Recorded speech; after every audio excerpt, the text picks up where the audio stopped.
পাকিস্তানে হামলায় ভারতের ৮০টি যুদ্ধবিমান অংশ নেয়, কিন্তু পাক বিমান বাহিনী সাফল্যের সাথে ওই হামলা প্রতিহত করেছে। অপারেশন সিঁদুর নামের ওই অভিযানের ব্যাপারে ইসলামাবাদের কাছে আগে থেকেই গোয়েন্দা তথ্য ছিল।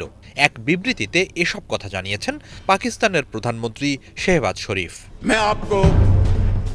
বুধবার দেশটির পার্লামেন্টে বক্তব্যকালে শেহবাজ শরীফ আরও বলেন, ভারতের হামলার মুখে সংযত আচরণ করেছে পাকিস্তান।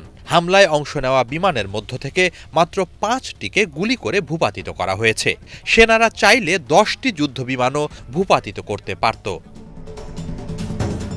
পাকিস্তানের উপপ্রধানমন্ত্রী ও পররাষ্ট্রমন্ত্রী ইসহাক দারও একই কথা বলেন। তিনি জানান, মঙ্গলবার দিনগত রাতে ভারতীয় বিমান বাহিনীর ৭৫ থেকে ৮০টি যুদ্ধবিমান পাকিস্তানে হামলায় অংশ নেয়।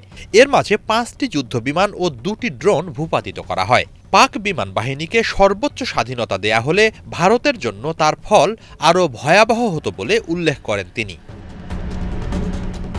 এদিকে এনডিটিভি, টাইমস অব ইন্ডিয়া সহ ভারতীয় বিভিন্ন সংবাদ মাধ্যম জানিয়েছে, অপারেশন সিঁদুরে সুনির্দিষ্ট লক্ষ্যমাত্রায় আঘাত হানতে সক্ষম অত্যাধুনিক প্রযুক্তির বিভিন্ন সমরাস্ত্র ব্যবহার করা হয়েছে।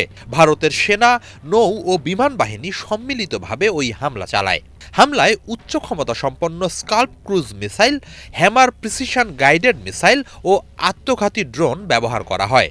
এসব ক্ষেপণাস্ত্র ও ড্রোনের সক্ষমতা নিয়ে ফলাও করে সংবাদ পরিবেশন করছে ভারতীয় গণমাধ্যমগুলো। স্কাল্প মিসাইলকে স্টর্ম শ্যাডোও বলা হয়। এটি দূরপাল্লার ক্ষেপণাস্ত্র। সুনির্দিষ্ট লক্ষ্যবস্তুতে আঘাত হানতে আকাশ থেকে নিক্ষেপ করা হয় স্টর্ম শ্যাডো। সুরক্ষিত বাংকার ও গুরুত্বপূর্ণ অবকাঠামো ধ্বংস করার জন্য ব্যবহার করা হয় এই ক্ষেপণাস্ত্র। সাধারণত রাফালের মতো অত্যাধুনিক যুদ্ধবিমানে মোতায়েন করা হয় স্কাল্প ক্রুজ মিসাইল। এগুলোর ওজন প্রায় ১৩০০ কেজি। অস্ত্রভাণ্ডারে এই ক্ষেপণাস্ত্র যুক্ত হওয়ায় রাডার ফাঁকি দিয়ে শত্রুপক্ষের সীমান্তের ভেতরে বিভিন্ন লক্ষ্যবস্তুতে আঘাত হানার সক্ষমতা অর্জন করে ভারতীয় বাহিনী। এদিকে highly agile modular munition extend range এর সংক্ষিপ্ত রূপ হল হ্যামার। এটিও আকাশ থেকে ভূমিতে নিক্ষেপণযোগ্য ক্ষেপণাস্ত্র। মধ্যম পাল্লার এই ক্ষেপণাস্ত্র যুদ্ধক্ষেত্রে স্থির বা চলমান যে কোনো লক্ষ্যবস্তুতে আঘাত হানতে সক্ষম।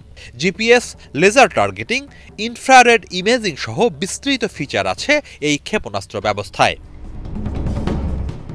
অভিযানে অংশ নিয়েছিল আত্মঘাতী ড্রোন কামিকাজে।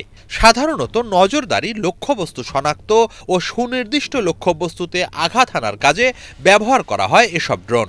স্বয়ংক্রিয়ভাবে বা রিমোটের মাধ্যমে নিয়ন্ত্রণ করে হামলা চালানো যায় এসব ড্রোনে। হ্যামার ও স্কাল্প মিসাইল ব্যবহারের ফলেই ভারতীয় বাহিনী পাকিস্তানের গভীর অঞ্চল পর্যন্ত হামলা চালাতে সক্ষম হয় বলে জানাচ্ছেন বিশ্লেষকরা। হিজল জুবায়ের, বাংলা ভিশন।